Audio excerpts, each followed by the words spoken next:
अस्सलाम वालेकुम। आप देख रहे हैं गूंज और इस मुल्क में रोज एक ट्रेजेडी है। पहले फ्लड्स की ट्रेजेडी थी, फिर लोगों के बेआसरा बेसरोसामा होने की ट्रेजेडी थी, फिर हमारे हुकूमती ओहदेदारान की जनरल जो इनसेंसिटिविटी थी उसकी ट्रेजेडी थी। आज हमने देखा कि IMF के साथ जो एक डील होने जा रही थी जो कि फाइनली हो भी गई है, एक खुशखबरी है पाकिस्तान के लिए, एक ट्रेजेडी नहीं। लेकिन साथ ही साथ हम देख रहे थे जो ये एफर्ट्स लगाए गए, एड़ी चोटी का जोर लगा दिया गया पाकिस्तान तहरीक इंसाफ के हवाले से। पाकिस्तान तहरीक इंसाफ के रहनुमाओं ने जो मिलकर ये खिचड़ी बनाई, जिसकी ऑडियो मुबैना तौर पर कहा जा रहा है, लेकिन मुबैना आप क्यों कह रहे हैं, क्योंकि ये तो ऑलरेडी वो मान गए हैं कि बात तो की है, और अगर की है तो गलत भी नहीं है, और अगर गलत नहीं है तो फिर सही इसमें क्या था। क्या हुकूमती जो ओहदेदारान हैं, जो चीफ मिनिस्टर्स हैं ऑफ पंजाब और खैबर पख्तूनख्वा, क्या उनको ये करना चाहिए? क्या इस तरह की गुफ्तगू जायज़ है?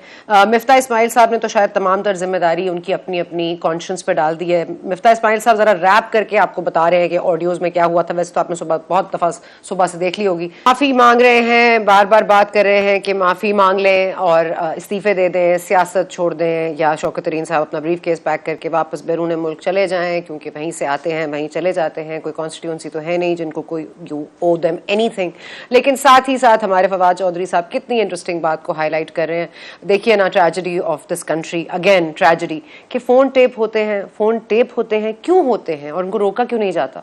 फवाद चौधरी साहब शायद भूल गए कि वो दो हुकूमतों का हिस्सा पहले भी रह चुके हैं। क्या उस जमाने में IB से ये राइट छीन लिया गया था? क्या ये हमें करना है या उनको एज अ हुकूमत करना है? क्या उनके उनके जो टेन्योर्स थे उनमें क्या IB ये काम नहीं करती थी? क्या फोन टेप नहीं होते थे? जोड़े गए हैं, लेकिन साथ ही साथ उन्होंने आप वो कॉन्स्टिट्यूशन के जो शिके हैं उनको भी मेंशन किया कि किस तरह से राइट ऑफ प्रिवेसी नहीं जो है वायलेट होना चाहिए। क्या राइट ऑफ प्रिवेसी काजी फायज ईसा साहब, जस्टिस काजी फायज ईसा का नहीं था, जिसको वायलेट ही नहीं किया गया? उनको तो फॉलो किया गया लंदन तक, और उनको किस तरह से शहजाद अकबर साहब ने उनके एसेट्स रिकवर किए, ये भी आपको इसी से ढकी छुपी बात तो है नहीं। लेकिन ये कहेंगे कि फरोग नसीम साहब ने ये खुद किया था, क्योंकि जाहिर है प्राइम मिनिस्टर की तो कोई हैसियत ही नहीं। सारी हैसियत या तो फरोग नसीम साहब की थी या फिर आर्मी चीफ की थी। ये कहते हैं इमरान खान साहब, हम नहीं कहते। साथ ही साथ अब देख ले तो हम ये समझते हैं कि इस वक्त जो एक सिटिंग चीफ मिनिस्टर्स हैं प्रोविंसेस के, उनका एक ओथ होता है। वो ओथ ये प्रॉमिस लेता है कि आप इस ओथ को प्रोटेक्ट करेंगे और आप इस ओथ के ऊपर जैसे हलफ उठाकर आप ये कसम खाते हैं, आपकी जो रियासत होती है वो आपकी माँ होती है, और ये कसम आप खाते हैं कि you will put your interest second, पहली और फॉरमोस्ट इंटरेस्ट हमेशा इस मुल्क का होगा, यानी कि पाकिस्तान का होगा। यहाँ पे सिर्फ क्या सिर्फ इसकी खिलाफ वर्जी हुई है, या सीक्रेट एक्ट की भी खिलाफ वर्जी हुई है? क्योंकि आप बहुत सारी चीजें बता नहीं सकते किसी और मुल्क को। आप IMF को खत लिखते हैं directly without taking into consideration कि पाकिस्तान के हालात आ सकते हैं, क्या उसकी डील मेकिंग में इफेक्ट आ सकता है। आपने इस मुल्क में सिर्फ इमरान खान साहब ही रह गए हैं कि उनके ऊपर केसेस क्यों बन रहे हैं। तोशाखाना रेफरेंस केस उनके ऊपर बन रहा है, वकील आते हैं जी, पहले एक हफ्ता मांगते हैं, फिर दोबारा भाई एक हफ्ता मांगते हैं, फिर आए जो फॉरेन फंडिंग है, ममनुआ फंडिंग, उसके ऊपर भी आप देख लीजिए स्टे पर स्टे ले रहे हैं। 8 साल वैसे उस केस को लग गए। साथ ही साथ अब एक जाहिर गद्दारी का मुकदमा है, जिसको हम एथिकली और मॉरली तो गलत ही समझते हैं, लेकिन वो एक कानून का मसला तो है और कानून पेचीदगी है, जिसमें वो जमानत पर रहे हैं। फिर कंटेम्प्ट ऑफ कोर्ट का भी इशू है, लेकिन आज उनको कम से कम एक रिलीफ तो पाकिस्तान तहरीक इंसाफ को जरूर मिली है कि पेमरा एक्ट की जो बात हो रही थी कि पेमरा लाइव ट्रांसमिशन या लाइव स्पीचेस इमरान खान साहब की नहीं दिखा सकता, तो वो उन्होंने लिफ्ट, और ये जो है लिफ्टेड ही रहेगी 6 सितंबर तक। और इमरान खान साहब अब जो दिल चाहे कह सकते हैं, क्योंकि जजेस के हवाले से तो केस चल रहा है, वो तो खुद देख लेंगे उसको, और अगर आप और किसी के हवाले से बात करते हैं तो वो भी आपको खामोश करा सकते हैं। लेकिन बाकी लोगों को आप जो कहते हैं लाइव टेलीविजन पर कहते रहिए, गालियां दीजिए, ट्विटर पे दीजिए, सोशल मीडिया पर दीजिए, इसकी इजाजत जाहिर है कि आपको मौजूद है आपके पास। लेकिन ये जो इस वक्त तैमूर झगड़ा साहब, शौकत तरीन साहब और जो इस तरह जो पंजाब के चीफ मिनिस्टर हैं, उनके दरमियान जो माबैन जो गुफ्तगू हुई है, वो एथिकली और मॉरली तो गलत है ही, साथ ही साथ लीगली भी कितनी गलत है, इस पर बात करते हैं। हमारे साथ मौजूद है जी लीगल फ्रेटर्निटी के नामी गिरामी, बिल्कुल बहुत ही आपको सबसे, मुझे तो बहुत मेरे फेवरेट हैं, सलाउद्दीन साहब। बहुत शुक्रिया सलाउद्दीन अहमद साहब, आपने ज्वाइन किया, और एहसन भून साहब हमें ज्वाइन करेंगे जी ऑन द फोन लाइन। दोनों ही मोतबर शख्सियात हैं, आइन और कानून की हुक्मरानी के लिए हमें हमारी थोड़ी सी जरा हेल्प करेंगे अंडरस्टैंड करने के लिए। सलाउद्दीन साहब, let me start with you. ये जो ओथ लेते हैं चीफ मिनिस्टर्स जो इस मुल्क में आते हैं, जो सूबों में आते हैं, उसके बाद ये जो बार बार बात करनी कि we will put our interest second, और ये ओथ हम चला भी रहे हैं साथ साथ, जो लैंग्वेज है इसमें, इट्स ये तो उन्होंने प्रॉमिस को, अपने ओथ को वायलेट किया है। आप समझते हैं इसमें इसकी कानूनी पेचीदगियां हैं? क्या इस पे कोई मुकदमा बनता है? क्योंकि हमारी हुकूमत तो कहेगी माफी मांग ले, इस्तीफे दे दे, सियासत छोड़ दे, लेकिन लीगली, क्योंकि ये बनाना रिपब्लिक तो नहीं है, ये एक मुल्क है, इसमें जंगल का कानून तो नहीं है कि आपका जो दिल चाहे आप कर सकते हैं, मुल्क के खिलाफ बात हो सकती है। क्या कानून को रास्ता खुद लेना पड़ेगा या हुकूमत के ही ये जेर साया रहेगा मामला? देखिए, मैं समझता हूँ clear cut misuse of public office तो है।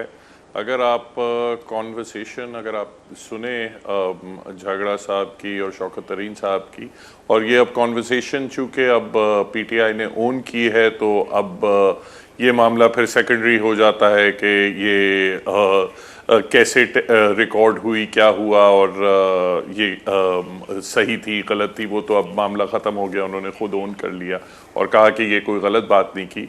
मगर अगर आप देखें अपना बिल्कुल क्लियर कट अपना झगड़ा साहब कहते हैं कि ये एक ब्लैकमेलिंग टैक्टिक होगी, मगर मैं ये भी कर देता हूँ, वो भी कर देता हूँ, और ही ओन्स कि ये ब्लैकमेल कर रहे हैं हम। उस कॉन्वर्सेशन में कोई ऐसी बात नहीं है कि ये फ्लड्स की वजह से, या वाकई जो उन्होंने अपने ख़त में जो वजूहात दी हैं, हम वाकई उन्हीं वजूहात की वजह से अब ये ख़त शाया कर रहे हैं। उन्होंने क्लियर कट माना कि ये हम ब्लैकमेल करेंगे, बड़ी खुशी से माना। दूसरा, उन्होंने फिर बात की कि मैं ये IMF को भेजना चाहिए या नहीं भेजना चाहिए। दोनों को शायद ख्याल था कि अगर IMF को हम डायरेक्टली भेजेंगे तो फिर तो हम डायरेक्टली अगेंस्ट द स्टेट हम पकड़े जाएंगे कोई काम करते हुए। तो उन्होंने कहा नहीं नहीं, ये बातें तो लीक कर देते हैं, ये हम डायरेक्टली उनको नहीं भेजते।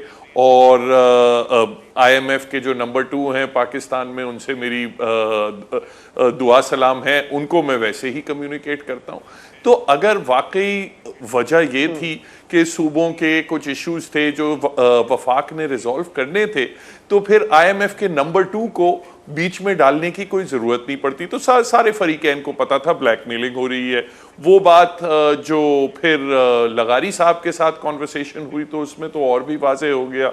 लगारी साहब ने तो कह दिया कि सर अपना सच्ची बात है, इन तीनों में से सबसे ज़्यादा अगर कोई कॉन्शियस शो की तो लगारी साहब ने की। उन्होंने कहा कि सर ये आप कह तो रहे हैं कि ये काम कर दें, मगर क्या इससे रियासत पाकिस्तान को नुकसान नहीं होगा? विल द स्टेट नॉट सफ़र? और उस पर आपने सुना उनका जवाब तरीन साहब का ये था कि नहीं, मगर इमरान खान साहब भी तो सफ़र कर रहे हैं, क्या ये सफरिंग नहीं?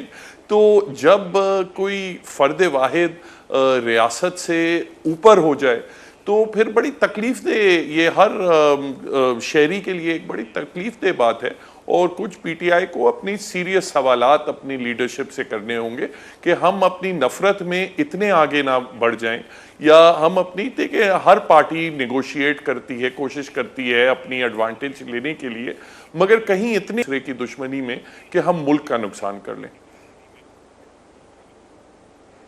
सलाउद्दीन अहमद साहब, ये क्या गलत कहना गलत होगा? क्योंकि असद उमर साहब ने जब आके इसको क्लैरिफाई करने की कोशिश की तो उन्होंने ये कहा, देखिए ना, ये जो पिछली हुकूमत है, जो PDM की हुकूमत इस वक्त हुकूमत वक्त है, जो पहले ऑपोजिशन होती थी, तो वो तो हमारा जो स्टेट बैंक का बिल था जो हम लेकर आए थे, उसके खिलाफ उन्होंने वोट किया था। तो क्या ये मुल्क के खिलाफ नहीं था? मतलब उस तरह के बयानात कि हमारी सॉवरेनिटी कॉम्प्रोमाइज हो रही है और हम तो स्टेट बैंक के आगे है, स्टेट बैंक को गिरवी रख दिया है IMF के आगे, ये तमाम तर गुफ्तगू definitely floor of the house पर हुई थी। तो क्या वो उस वक्त इसमें और इसमें कोई जोड़ आपको नजर आता है, कोई मुमासलत? जी देखें, अगर तो कोई पार्टी ये जेन्युइन ऑन प्रिंसिपल एक स्टांस ले कि हम IMF से कर्जा लेने के खिलाफ हैं, ठीक है, हम IMF की फलां शराइत के खिलाफ हैं और हम पब्लिकली इसको अपोज कर रहे हैं, हमने on the floor of the house भी अपोज किया, अपनी तकारीरों में भी अपोज किया, तो मैं नहीं समझता उसमें, ठीक है, you might have a genuine view कि मुल्क के मफाद में क्या IMF का प्रोग्राम है या नहीं, और अगर आपको जेन्युइनली कोई आपका ऑल्टरनेट व्यू है तो आप वो भी बताएंगे कि भाई अच्छा ठीक है, हम समझते हैं IMF से ये कर्जा नहीं लेना चाहिए, हम समझते हैं ये जो खसारा है हम इसको यूं पूरा करना चाहते हैं, हम समझते हैं कि आप पेट्रोल पे टैक्स बढ़ा दें या आप कस्टम्स ड्यूटीज बढ़ा दें ताकि हमें किसी गैर मुल्की किसी ऑर्गेनाइजेशन से कर्जा ना ले, तो आप एक कोई ऑल्टरनेटिव पेश करती है, ठीक है, उसमें फिर गुड्स एंड बैड्स डिबेट हो सकती है।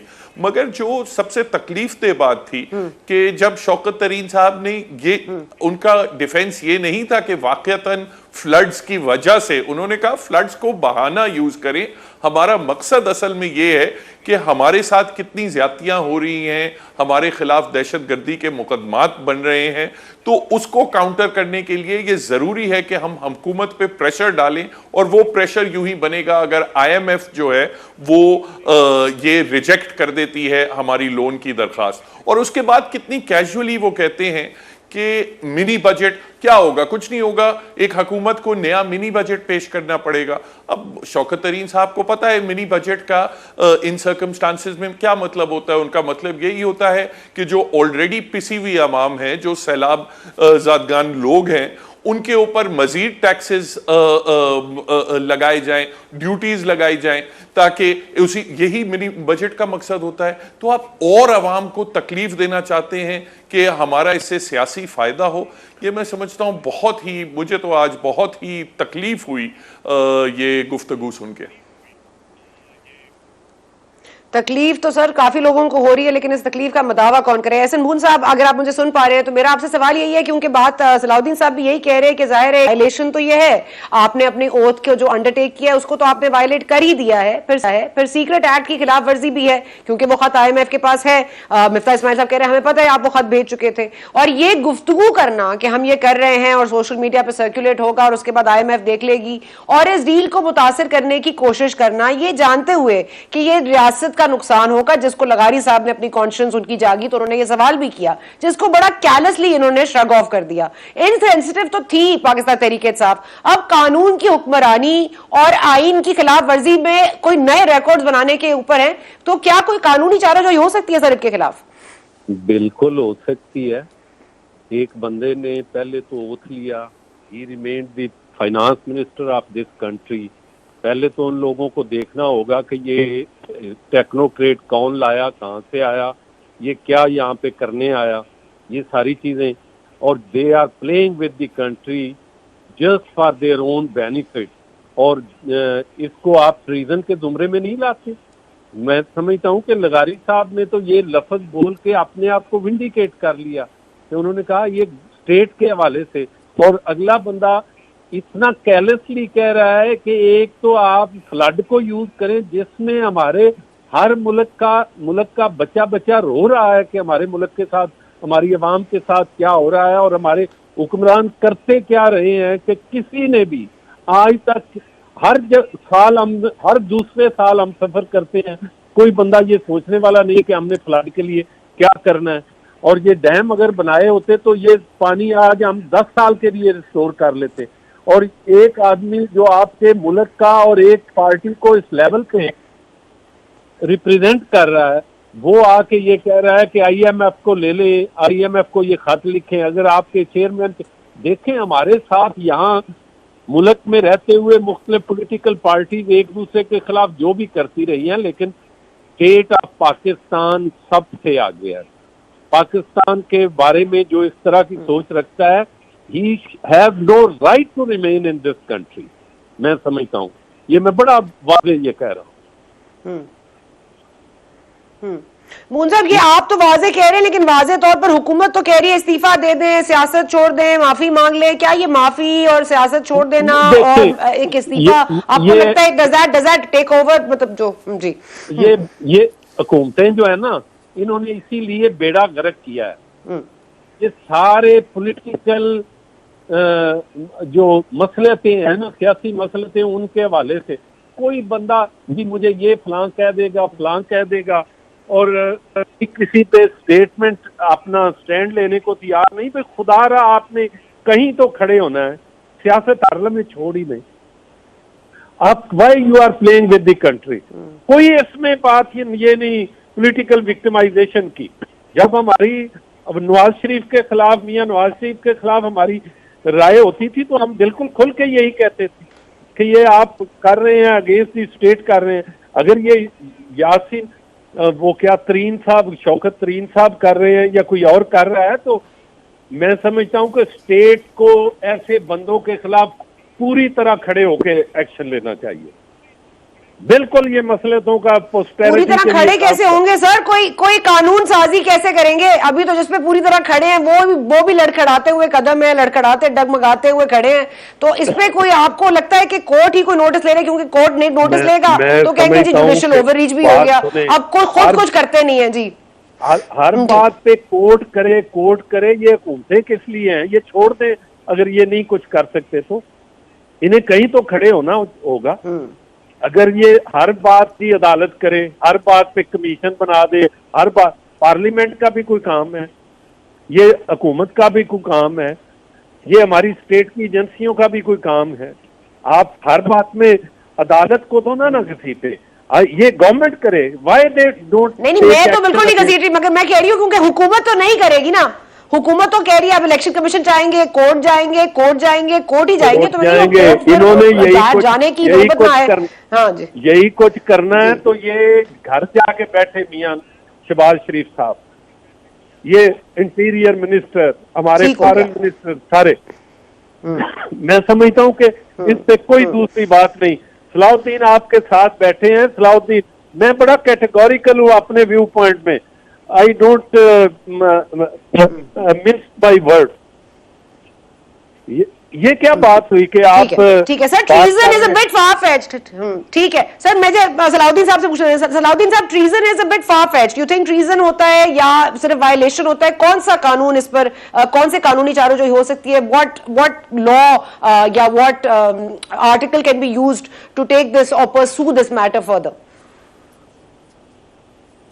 देखिए, मैं, हमारी मुल्क की एक तारीख रही है और मैं एहसन पून साहब की बहुत इज़्ज़त करता हूँ, मगर उस तारीख के पेश नज़र मैं बहुत ही केयरफुल हूँ ये गद्दारी का या ट्रीज़न का लफ्ज़ इस्तेमाल करते हुए किसी के बारे में।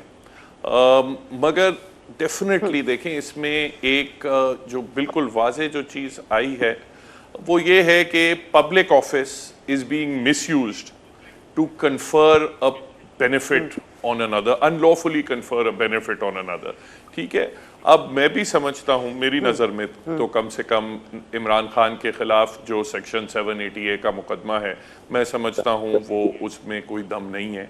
मैं समझता हूँ उस मुकदमे को क्वॉश होना चाहिए। कंटेम्प्ट की प्रोसीडिंग्स अपनी जगह, मगर सेक्शन 780A का मुकदमा नहीं बनता।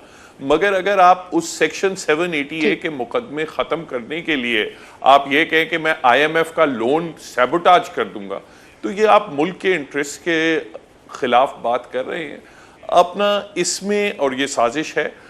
मैं समझता हूँ फिर भी ट्रीजन के अलावा मिसयूज ऑफ पब्लिक अथॉरिटी पे भी कवानीन हैं, क्रिमिनल कवानीन भी हैं, उनको इस्तेमाल किया जा सकता है। ज़रूरी नहीं है हमेशा आप बिल्कुल पीक से शुरू करें, क्योंकि फिर बाद में ये चीजें फिर सलाउद्दीन साहब, is governor Raj an option? क्या ये बेसिस इनफ हो सकता है टू इम्प्लीमेंट गवर्नर राज इधर इन पंजाब, मतलब कम से कम पंजाब में?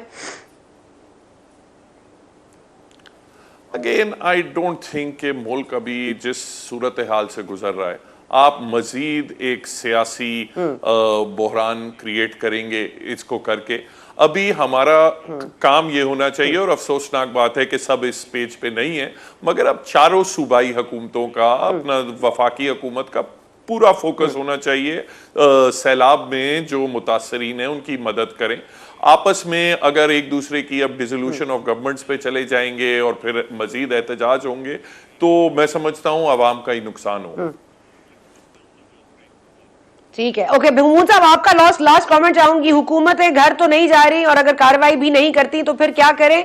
और ये केसेस में बार बार वक्त मांग लेना, तोशा खाना में भी, अब इसका भी कोई आपको फ्यूचर नजर आ रहा है किस तरफ जा रहा है? और इमरान खान साहब के खिलाफ केसेस बन रहे हैं, इसीलिए IMF के लिए साथ जो लोन होने जा रहा है उसको सैबोटाज कर दें, तो क्या ये मतलब ये तो कोई छोटी सी बात है, कोई ऐसा मसला नहीं है, बनाना रिपब्लिक है, मुल्क तो है नहीं, कोई कानून तो है नहीं इधर।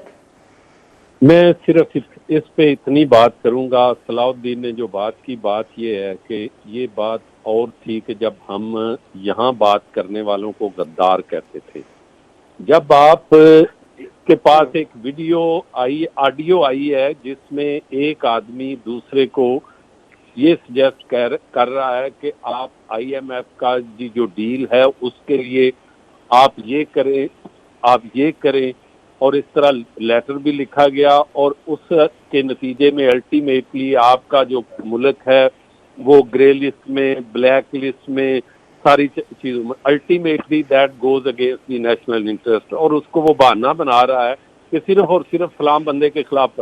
देखिए पर्चे होते रहते हैं, वो जैसे सलाउद्दीन ने बात की, पर्चा 88 का बड़ी बिकर विकेट पे है, वो एक अलग बात है, लेकिन उसका मकसद ये थोड़ा ही है कि आप पूरे के पूरे मुल्क की मईशत को सैबोटाज कर दो, और you are the former finance minister of this country. इसलिए मैं समझता हूँ कि ये हुकूमतें जो मसलहतों से काम लेती हैं, जो डर के पॉलिटिकल एक्सपीडियंसी के हवाले से अब सारी चीजों को लेके आगे चलती हैं, वो मुल्क के सिस्टम के लिए नुकसानदेह है, मुल्क के वकार के लिए मुनाफी है, मुल्क के इंटरेस्ट के लिए मुनाफी है। अगर वो नहीं ले सकते ठीक है, तो घर ठीक है। ओके एहसन मोहन साहब, बहुत शुक्रिया, आपका वक्त कम है, thank you so much for joining us. Salahuddin साहब आपका बहुत शुक्रिया, ऐसे बहुत शुक्रिया। वक्फा लेने जा रहे हैं, वक्फे के बाद आएंगे। तो यही बात जो हो रही है कि हुकूमतों को सलाब की तरफ तमाम फोकस रखना चाहिए, लेकिन जाहिर है हुकूमतों में अलग अलग काबीना में मिनिस्टर्स होते हैं, कोई फॉरेन मिनिस्टर है, कोई फाइनेंस मिनिस्टर है, और कोई आपका वजीर दाखिला है। क्या तमाम लोग ही सैलाब ज़दगान के साथ इस वक्त इज़हार यकजहती में कोई काम नहीं करेंगे, कोई कानूनी रास्ता नहीं होगा, कोई कानूनी चाराजोई नहीं होगी? क्या ये मामले को इस तरह से खत्म कर दिया जाएगा जैसे और ऑडियोज आई, वीडियोज आई, केसेस बने? जाहिर है it's not our place to talk और it's not our place to say, but ये सीरियस मामला है, इसलिए इसको उजागर करना जरूरी था। वक्फा लेने जा रहे हैं, हमें ज्वाइन कीजिए वक्फे के बाद। जी वेलकम बैक। हमारे साथ मौजूद हैं पाकिस्तान पीपल्स पार्टी की सीनियर रहनुमा है शैला रजा साहबा, कराची से हमें ज्वाइन करिए, उनको इंतजार करना पड़ा, इसकी माजरत। शैला साहबा बहुत शुक्रिया आपने ज्वाइन किया। और हमारे साथ मौजूद हैं नून लीग से राना एहसान अफजल खान साहब। सर मैं आपके पास बाद में आती हूँ, पहले लेडीज फर्स्ट के उस पर चलते हैं। शैला साहबा, एक तो ये कि IMF के साथ डील लॉक हो गई है, और जाहिर है कि अब वो जो साल वाली बात थी अब उसके ऊपर काम हो रहा है, अभी तक उसके ऊपर कोई कॉमेंट नहीं आया। लेकिन आज हमें ये तो नजर आ गया कि पाकिस्तान तहरीक इंसाफ ने एड़ी चोटी का जोर लगा दिया है कि IMF की ये जो पूरी डील थी इसको ऑफ कर दिया जाए, और using the floods as reason. एक तो tragic loss of life, tragic loss of livelihoods, और उसके बाद इस तरह का इस्तेमाल करना ऐसे ट्रेजेडी को अपने मफाद के लिए और स्टेट को नुकसान पहुंचाना। आपकी राय मैम? अच्छा जी, सबसे पहले तो मैं कहूँगी कि इस्लामी महीना सफ़र का आगाज़ है। मदद कीजिए उन लोगों की जो अपने घरों से बेघर हैं और मुसीबत में हैं, और ये महीना बहुत सख्त गुज़रा अहले बैत पे, तो मदद करें इसमें लोगों की।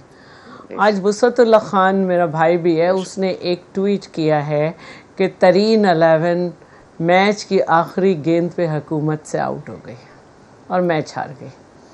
तो बहरहाल एक सख्त वक्त है, उसमें हमें हर तरीक़े से अपने मुल्क को देखना है।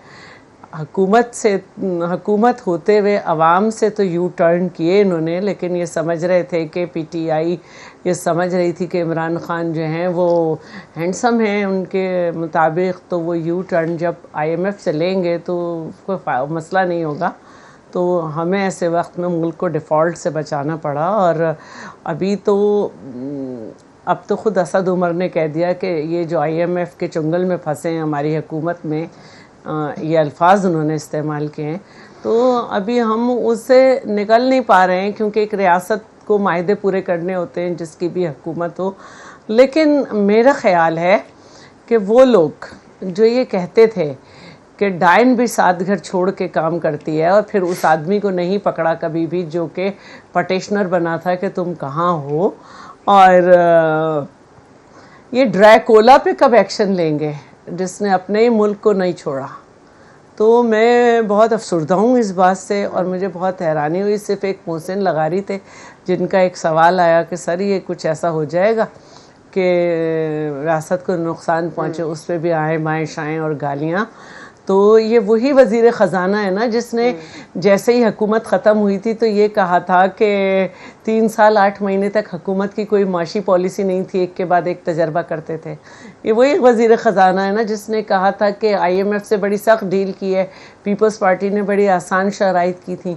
ये इन्हीं का दौर है था ना PTI का, जिसमें जो है वो स्टेट बैंक ने कहा था कि हमारी कोई पॉलिसी ऐसी नहीं थी जो गरीबों के लिए होती, और इस मुल्क में मिडिल क्लास नहीं रही और सब गरीब तरीन हो गए।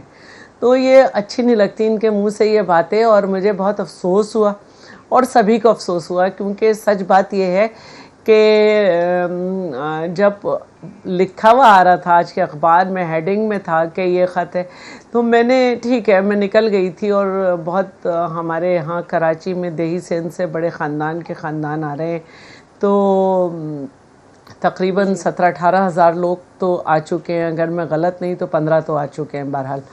तो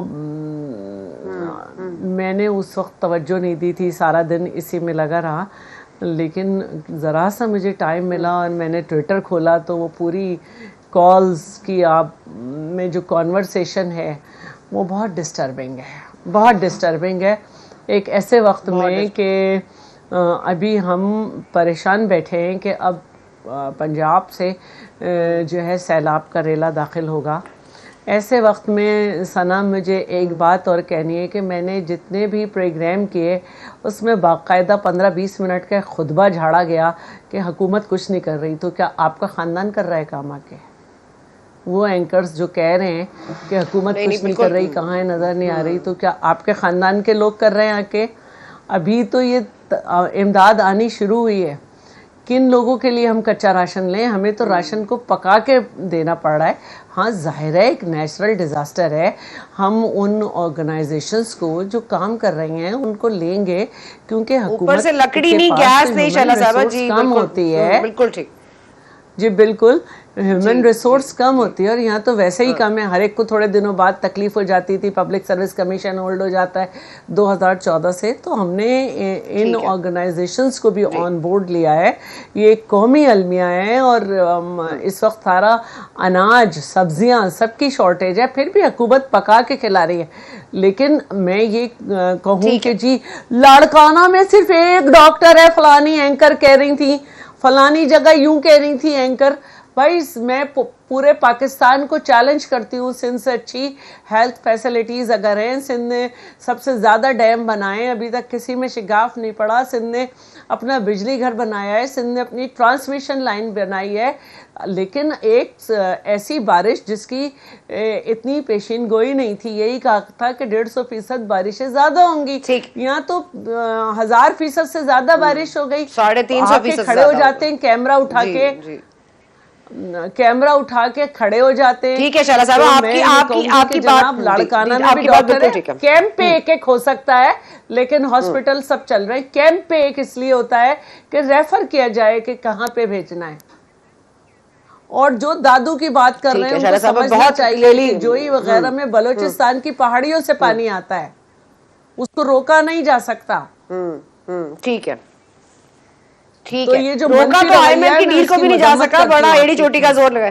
ठीक है, ये मीडिया का मंफी रवैया, बिल्कुल आपने बिल्कुल सही पॉइंट आउट किया, बहुत ही गलत बात है। लेकिन वो यही बात है कि दूसरे के ऊपर क्रिटिसाइज करना ज्यादा आसान होता है। जी राणा साहब, क्योंकि सैलाब तो एक है, और जाहिर है शैला साहब ने जिस तरह से कहा कि सबको बढ़ चढ़ के मदद करनी चाहिए, और हम भी देख रहे हैं। हाँ, नहीं आपको छुट्टी क्यों शैला साहब, चले अगर आपको चाहिए तो बिल्कुल ठीक है। Thank you Shaila, thank you, आपने ज्वाइन किया। ओके राणा साहब, आपके पास आ जाते हैं, क्योंकि एक सैलाब तो एक है ट्रेजेडी, उसको तो देख के तकलीफ हो ही रही थी। अब एक तकलीफ ये भी बायस बन गया, ये जो आज कॉन्वर्सेशन या ऑडियो लीक, अब मुबैना मैं नहीं कहूंगी क्योंकि इसको अभी तक डिनाई नहीं किया बल्कि एक्सेप्ट ही किया है। आप क्या करेंगे सर इस पर? माफी इंतजार करेंगे कि माफी मांगे पाकिस्तान तहरीक इंसाफ, या इस्तीफे दे दे, या सियासत छोड़ दे, या कोई कानूनी चाराजोई का आप लोग इरादा रखते हैं? देखें, मुल्क जो है वो डूब रहा है, और आपके रिजर्व्स में 7.5 अरब के लगभग जो है वो डॉलर्स मौजूद हैं, और एक लिक्विडिटी क्राइसिस में मुल्क जो है वो मुब्तला है। और पिछले 4 महीने में हमने इस IMF के प्रोग्राम को रिवाइव करने के लिए बहुत सारे सख्त इक़दाम लिए, जिसमें बिजली महंगी, पेट्रोल महंगा, और वो भुगता अवाम ने।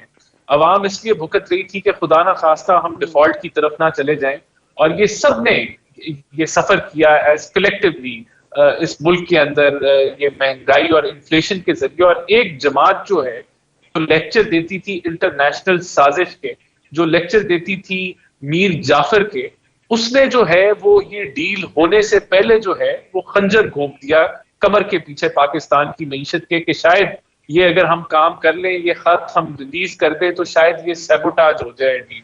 वो तो अल्लाह का शुक्र है कि ऐसा नहीं हुआ और ये डील हो गई और पाकिस्तान एक लिक्विडिटी क्रंच से बाहर निकल आएगा। दूसरा ये कि यही डील जो है ये सब से दिली डाली कर रहे थे और इसके इर्द गिर्द घूम रहे थे, पैसे ले लेते थे, फिर यू टर्न ले लेते थे, फिर जाने से पहले इन्होंने सुरंगी जो एक दलदल में फेंका पाकिस्तान की मईशत को, यू टर्न लेके की प्राइसेस कम करके वो उसको हजम कर रहा था ये मुल्क और उसकी मईशत।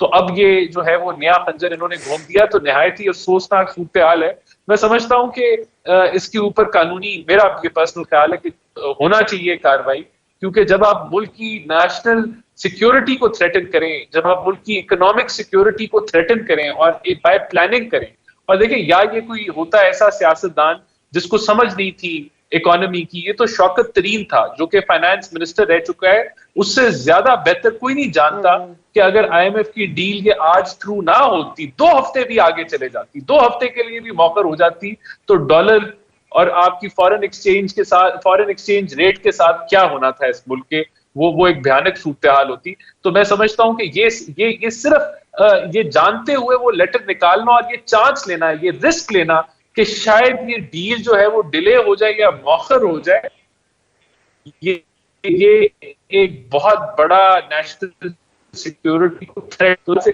जो है कार्रवाई होनी चाहिए। लेकिन अगर कोई मॉरल और एथिक्स हो किसी जमात के अंदर, तो वो जरूर इस पे माजरत करें। और जो वो बहाना कर रहे हैं कि यहाँ इंटर प्रोविंशियल कोई लेन देन था, तो आज मैं उस मीटिंग में मौजूद था जिसमें झगड़ा साहब मिफ्ता साहब से मिल रहे थे, वो कोई इमरजेंसी नहीं थी, कोई उसके अंदर ऐसी चीज नहीं थी कि जो खत जो है वो अच्छा राना साहब, इसके जो के बाद ठीक है हो सकता था।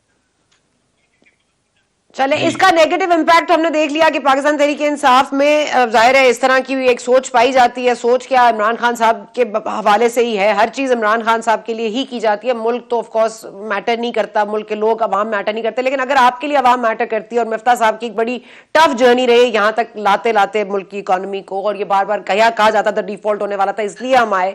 आज आपकी बात शायद थोड़ी सी दुरुस्त भी नजर आती है कि वाकई अगर ये मामला ना इस तरह एड्रेस हुए होते तो पता नहीं आज अमेरिका के साथ PR फर्म हमें भी हायर करनी पड़ जाती वहां मामला दुरुस्त करने के लिए। लेकिन इस पे कतई नजर अब ये अवाम पर कब होगा स्पिल ओवर इफेक्ट इसका, कि पैसे आ गए हैं अब कुछ अकाउंट में, अब हमारी कोई रिलीफ है, अवाम किस चीज के लिए कुछ उम्मीद लगाए आपसे? देखिए ऐसा ना, सबसे पहले तो जो इस चीज का इम्पैक्ट होता है वो ये होता है कि IMF के आने से